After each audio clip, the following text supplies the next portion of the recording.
All, welcome back to another new episode of Butterfly's Choice. In today's class, we are going to discuss about the difference between licensing and franchising. ಇವತ್ತಿನ ಕ್ಲಾಸಲ್ಲಿ ನಾವು licensing ಮತ್ತು franchising ಡಿಫ್ರೆನ್ಸ್ನ discuss ಮಾಡ್ತೇವೆ. So ನಮಗೆ licensing ಮತ್ತು franchising difference discuss ಮಾಡೋಕ್ಕಿಂತ ಮುಂಚೆ licensing ಮತ್ತು ಫ್ರಾಂಚೈಸಿಂಗ್ದು ಒಂದೊಂದು ಎಕ್ಸಾಂಪಲ್ ನೋಡೋಣ. ಫಸ್ಟ್ ನಮಗೆ ಲೈಸೆನ್ಸಿಂಗ್ ಬಗ್ಗೆ ನೋಡೋಣ. ಫಾರ್ ಎಕ್ಸಾಂಪಲ್, ನೆಸ್ಲೆ ಮತ್ತು Starbucks company. Nestle is a licensee and Starbucks is a licensor.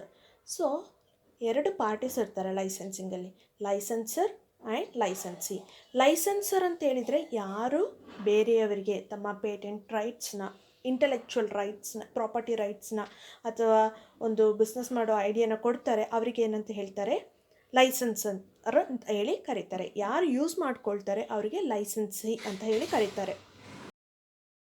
ಇಲ್ಲಿ ಲೈಸೆನ್ಸರ್ ಸ್ಟಾರ್ಬಕ್ಸ್ ಕಂಪನಿ. ಸ್ಟಾರ್ಬಕ್ಸ್ ಏನು ಮಾಡುತ್ತೆ, ತಮ್ಮ ಇಂಟೆಲೆಕ್ಚುವಲ್ ಪ್ರಾಪರ್ಟಿ ರೈಟ್ಸ್ನ ನೆಸ್ಲೆಗೆ ಕೊಡುತ್ತೆ, global distributor. So under Nestle ಇದರಲ್ಲಿ ಸ್ಟಾರ್ಬಕ್ ಗ್ಲೋಬಲಿ ಡಿಸ್ಟ್ರಿಬ್ಯೂಟ್ ಆಗುತ್ತೆ.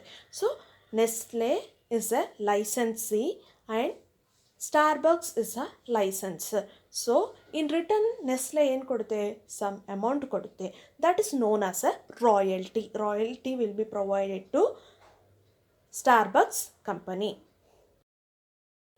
Now let us see the example of franchising. Franchising ಅಂತ ಹೇಳಿದರೆ ಏನು? ಫಾರ್ ಎಕ್ಸಾಂಪಲ್, ಮೆಕ್ಡೊನಾಲ್ಡ್ಸ್ ತಗೊಳ್ಳೋಣ. ಮೆಕ್ಡೊನಾಲ್ಡ್ಸ್ ಏನು ಮಾಡುತ್ತೆ, ಅವರ ಬಿಸ್ನೆಸ್ನ ಎಕ್ಸ್ಪ್ಯಾಂಡ್ ಮಾಡೋ ಉದ್ದೇಶದಿಂದ ಅವರ ಬಿಸ್ನೆಸ್ ಐಡಿಯಾ ಅಥವಾ ಮಾಡೆಲ್ನ ಅಥವಾ ಬ್ರ್ಯಾಂಡ್ ನೇಮ್ನ ಬೇರೆ ಕಂಟ್ರಿಯಲ್ಲಿರೋ ಎಕ್ಸ್ಪ್ಯಾಂಡ್ ಮಾಡೋ ಉದ್ದೇಶದಿಂದ ಬೇರೆ ಕಂಪನಿಯ ಡಿಫ್ರೆಂಟ್ ಬ್ರಾಂಚಿಗೆ ಪ್ರೊವೈಡ್ ಮಾಡುತ್ತೆ. ಡಿಫ್ರೆಂಟ್ ಬ್ರಾಂಚಸ್ ಆ ಐಡಿಯಾಸ್ನ ಇಟ್ಕೊಂಡು ಪ್ರಾಡಕ್ಟ್ನ ಮೆಕ್ಡೊನಾಲ್ಡ್ಸಲ್ಲಿ ಪ್ರಾಡಕ್ಟ್ನ ಪ್ರೊಡ್ಯೂಸ್ ಮಾಡುತ್ತೆ. ಸೊ ಅವ್ರದ್ದು ಬ್ರ್ಯಾಂಡ್ ನೇಮ್, ಐಡಿಯಾ, ಬಿಸ್ನೆಸ್ ಮಾಡೆಲ್ನ ಕೊಡುತ್ತೆ. ಅದನ್ನು ಏನಂತ ಹೇಳ್ತಾರೆ, ಫ್ರಾಂಚೈಸಿಂಗ್ ಅಂತ ಹೇಳಿ ಕರೀತಾರೆ.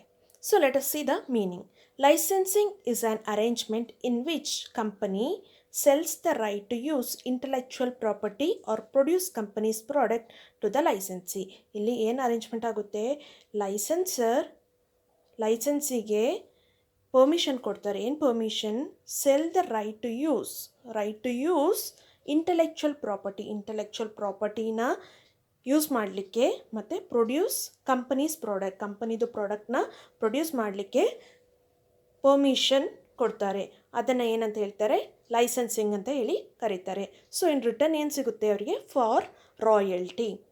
So franchising arrangement in which franchisor permits franchisee to use business model or brand name for fee to conduct business as an independent branch of the parent company.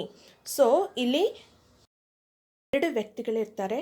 Parent company ಫ್ರಾಂಚೈಸರ್ ಅಂತ ಹೇಳ್ತಾರೆ, ಬ್ರ್ಯಾಂಚನ್ನ franchise ಅಂತ ಹೇಳಿ ಕರೀತಾರೆ. So ಎರಡು ವ್ಯಕ್ತಿಗಳು, franchisor ಮತ್ತು franchisee. One is governed by. ಹೇಗೆ ಇದನ್ನು ಗವರ್ನ್ ಮಾಡ್ತಾರೆ, ಯಾವ ಲಾ ಪ್ರಕಾರ ಇದನ್ನು ಗವರ್ನ್ ಮಾಡಲಾಗುತ್ತೆ. Under that first one is contract law. ಇವರ ಮಧ್ಯೆ ಲೈಸೆನ್ಸಿಂಗ್ ಮಾಡುವಾಗ ಎರಡು ವ್ಯಕ್ತಿಗಳ ಮಧ್ಯೆ ಒಂದು ಕಾಂಟ್ರಾಕ್ಟ್ ಆಗುತ್ತೆ. ಆ ಲಾ ಪ್ರಕಾರ ಈ ಲೈಸೆನ್ಸಿಂಗ್ನ ಗವರ್ನ್ ಮಾಡಲಾಗುತ್ತೆ. But under franchising regulations or company law as the case may be. So ಫ್ರಾಂಚೈಸಿಂಗ್ನ ಯಾವುದು ಗವರ್ನ್ ಮಾಡುತ್ತೆ, franchising regulations, franchising rules and regulation ಇರುತ್ತೆ, ಅದು ಗವರ್ನ್ ಮಾಡುತ್ತೆ.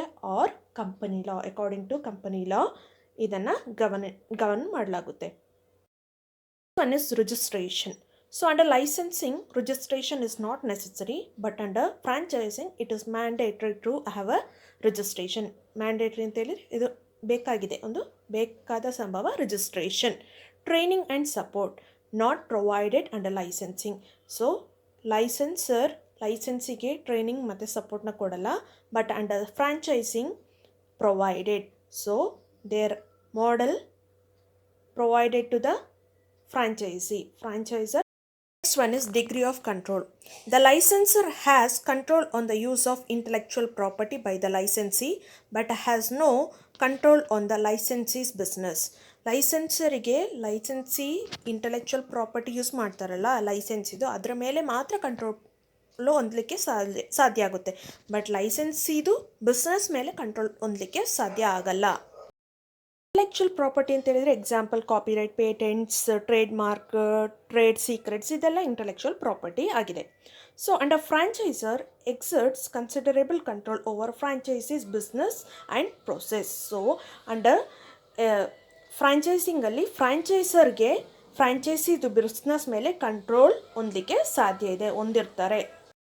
Next one is process involves one time transfer of property or rights. So licensing ಅನ್ನೋದು one time process ಆಗಿದೆ, because ಒಂದು ಸಲ ಪ್ರಾಪರ್ಟಿನ ಟ್ರಾನ್ಸ್ಫರ್ ಮಾಡಿದರೆ that process will end. But under franchising needs ongoing assistance of franchisor. ಫ್ರಾಂಚೈಸರ್ದು ongoing support and training is required for the franchisee. So it is a ongoing process. And the last one is fee structure.